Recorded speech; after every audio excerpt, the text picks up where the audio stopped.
Hi guys, I'm Sriram. I'm a master's student in the Faculty of Computer Science at University of Regina. Today I'm going to present about the topic neural networks.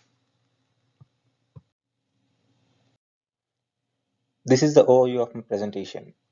First, I would like to introduce what is manifold learning, and then I'll introduce an existing system to estimate the manifold, and then I'll introduce the topic of neural networks, followed by the types of activation functions used in the neural networks, and then I'll let you know how to calculate the activation of a neuron. Afterwards, I'll teach I'll tell you about the backpropagation and its inner workings. And then I'll advantages of the neural networks and then the applications of the neural networks, and then I'll conclude my presentation with some references.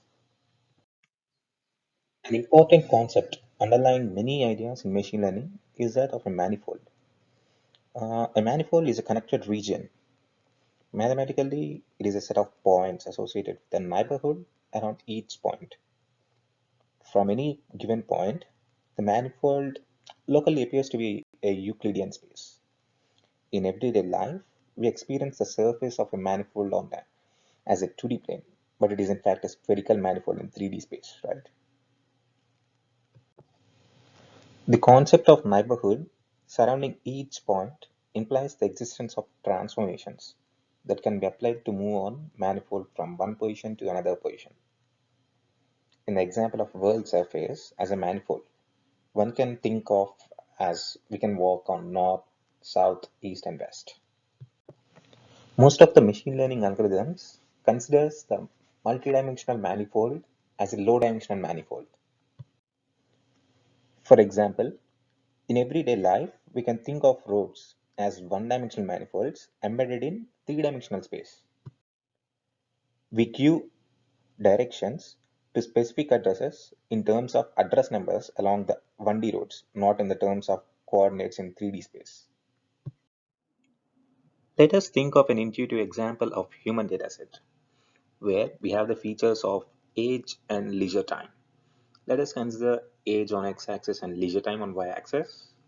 So when we consider the dataset, we have the babe the babies have the more leisure time, and moving on to certain age, they have less leisure time, and moving on from certain age to the old age, they will again have the more leisure time. We need to fit a manifold for this. The manifold can look like this. Most of the existing system for predicting manifold lies in the machine learning algorithms like principal component analysis, support vector machines, and decision trees, etc. These are all the linear model approximators. By the term linear model approximators, what I mean is the manifold, which is a multidimensional aspect, is predicted using a low dimensional space, which is not correct all the time. The assumption that the data lies along low-dimensional manifold may not always be correct or useful. Many machine learning problems seems hopeless if we expect the machine learning algorithm to learn functions with interesting variations across all the dimensions. Manifold learning algorithms overcome this obstacle by assuming that most of the dimensions consist of invalid inputs, and that interesting inputs occur only along the collection of manifolds containing a small subset of points, with interesting variations in the output of the learned function occurring only along directions that lie in the manifold, or with interesting variations happening only when we move from one manifold to another. With the drawbacks in the existing system, a neural network architecture is proposed to overcome all these challenges. Neural networks is an algorithm inspired by the neurons in our brain. It is designed to recognize patterns in complex data and often performs the best when recognizing patterns in audio, images, or video. A neural network simply consists of neurons, also called nodes. These nodes are connected in some way. Then each neuron holds a number, and each connection between those nodes holds a weight. Let us consider a basic neural network architecture where the white circles corresponding to neurons and yellow arrows are the connections with a weight from one neuron to another neuron. The white boxes above indicates which layer is which. These neurons are split between the input, hidden, and output layer. In practice, there are many layers, and there are no general best numbers of layers. The idea is that we input data into the input layer, which sends the numbers from our data ping-ponging forward through the different connections from one neuron to another neuron in the network. Once we reach the output layer, we hopefully have the number we wished for. The input data is just your dataset, where each observation is run through sequentially. Let us say from x1 to xi. Each neuron has an activation value, which is a result of a activation function. Activation functions are mathematical equations that determine the output of a neural network.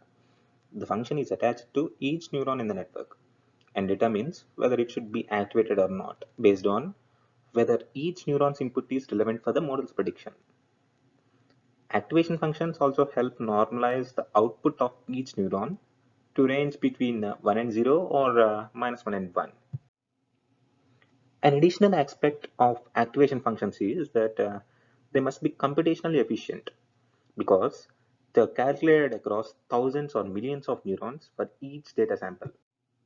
The activation function is a mathematical gate in between input feeding the current neuron and its output going to the next layer for some of the neurons. It can be as simple as a step function that turns the neuron output on and off depending on a rule or a threshold. There are three types of activation functions. The first one is binary step function. A binary step function is a threshold based activation function. If the input value is above or below a certain threshold, the neuron is activated and sends exactly the same signal to the next layer. The problem with a step function is that it does not allow multi-value outputs. For example, it cannot support classifying inputs into one of the several categories. It is just useful for binary classification. The second activation function is the linear activation function. A linear activation function takes the form a equal to cx like a straight line. It takes the inputs multiplied by the weights for each neuron and creates an output signal proportional to the input. In one sense, a linear activation function is better than a step function because it allows multiple outputs, not just yes or no as in the case of a binary step function seen earlier. However, a linear activation function has two major problems. It has the first problem is that it can't use the back propagation to train the model, which is the main algorithm in the neural networks. The second problem with the linear activation functions is that all layers of the neural network collapse into one with linear activation functions. No matter how many layers in the neural network, the last layer will be a linear function of the first layer because linear combination of linear functions is still a linear function, right? So a linear function turns a neural network into just one layer. A neural network with a linear activation function is simply a linear regression model, which is a machine learning model basically. It has limited power and ability to handle complexity varying parameters of input data. The third kind of activation functions are the nonlinear activation functions. Modern neural network models use nonlinear activation functions. They allow the model to create complex mappings between networks inputs and outputs, which are essential for learning and modeling complex data, such as images, video, audio, and datasets which are nonlinear or have high dimensionality. Almost any process imaginable can be represented as a functional computation in a neural network, provided the activation function is linear. Nonlinear functions address the problems of linear activation functions. They allow backpropagation because they have a derivative function which is related to the inputs. They allow stacking of multiple layers of neurons to create a deep neural network. The most commonly used nonlinear activation functions are the sigmoid function and the ReLU function. Sigmoid function helps in output values bound between 0 and 1, normalizing the outputs of each neuron. The ReLU function is more computationally efficient, means it allows the network to converge very quickly. Also, it is non-linear. Although it looks like linear function, ReLU has a derivative function and allows for backpropagation. We are kind of given the input layer to us by the dataset that we input. But what about the layers afterwards? What happens is just a lot of ping-ponging of numbers. It is nothing more than basic math operations. We look at all the neurons in the input layer, which are connected to the neuron in the next layer, which is a hidden layer. Each neuron has an activation A and has neuron that is connected to a new neuron has a weight W. Activations are typically a number within the range of 0 to 1 in the case of sigmoid if we use it, and the weight is a double. For example, consider an input layer containing the neurons and having the activations of 0.3 and 1. And consider a neuron in the hidden layer represented with a question mark is connected with both the input, uh, both the neurons in the input layer via some of the weights. Now we need to find the value of the activation of the neuron represented by question mark. In order to calculate the activation of this neuron, we need to find out the product of sum of the products of each of the connected neurons in the previous layer with the weights, and we need to add the whole sum with the bias, and this whole sum needs to be sent into an activation function, one of the non-linear activation function, to find the activation of this neuron represented by the question mark. The bias of the activation function represents I'm sorry the bias of the layer represents an approximation where the value of the new neuron starts to be meaningful. So you try to add or subtract a bias from the multiplication of the activations and weights. In the standard neural network architectures, we use the bias of 1. After all the calculations, the activation of the neuron represented by question mark is found to be 0.8. The procedure is same for calculating any of the neuron activations moving forward in the network. Backpropagation is the heart of every neural network. The main backbone of backpropagation is the chain rule of calculus, which is helpful for calculating the gradients efficiently. The main motto of backpropagation is to compute the gradients. The idea is simple: adjust the weights and biases throughout the network so that we are so that we get the desired output in the output layer. Say we want the the output neuron to be 1.0, then we would nudge the weights and biases so that we get an output closer to 1.0 by updating the weights and biases to backward. We can only change the weights and biases, but activations are direct calculations of those weights and biases, which means we indirectly can adjust every part of neural network to get the desired output, except for the input layer, since that is the dataset for the input. Each partial derivative or gradient from the weights and biases is saved in a gradient vector that has many dimensions as you have weights and biases. Activations are also a good idea to keep track of to see how the network reacts to changes, but we don't save them in the gradient vector. You compute the gradient according to a mini batch, often 16 or 32 is best, of your data. That is, you subsample your observations into batches. For each observation in your mini batch, you average the output for each weight and bias. Then the average of those weights and biases becomes the output of the gradient, which creates a step in the average best direction over the mini batch size.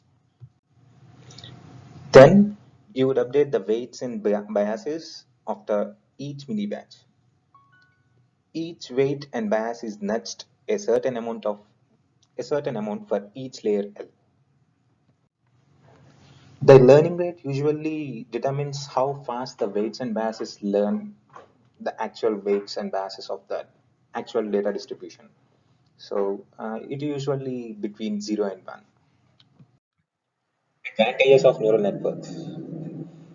Neural networks have the ability to learn by themselves and produce the output that is not limited to the input provided to them. Also, the input is stored in its networks instead of database. Hence the loss of data does not affect its workings. These networks can learn from examples and apply them when a similar event arises, making them able to work through real-time events.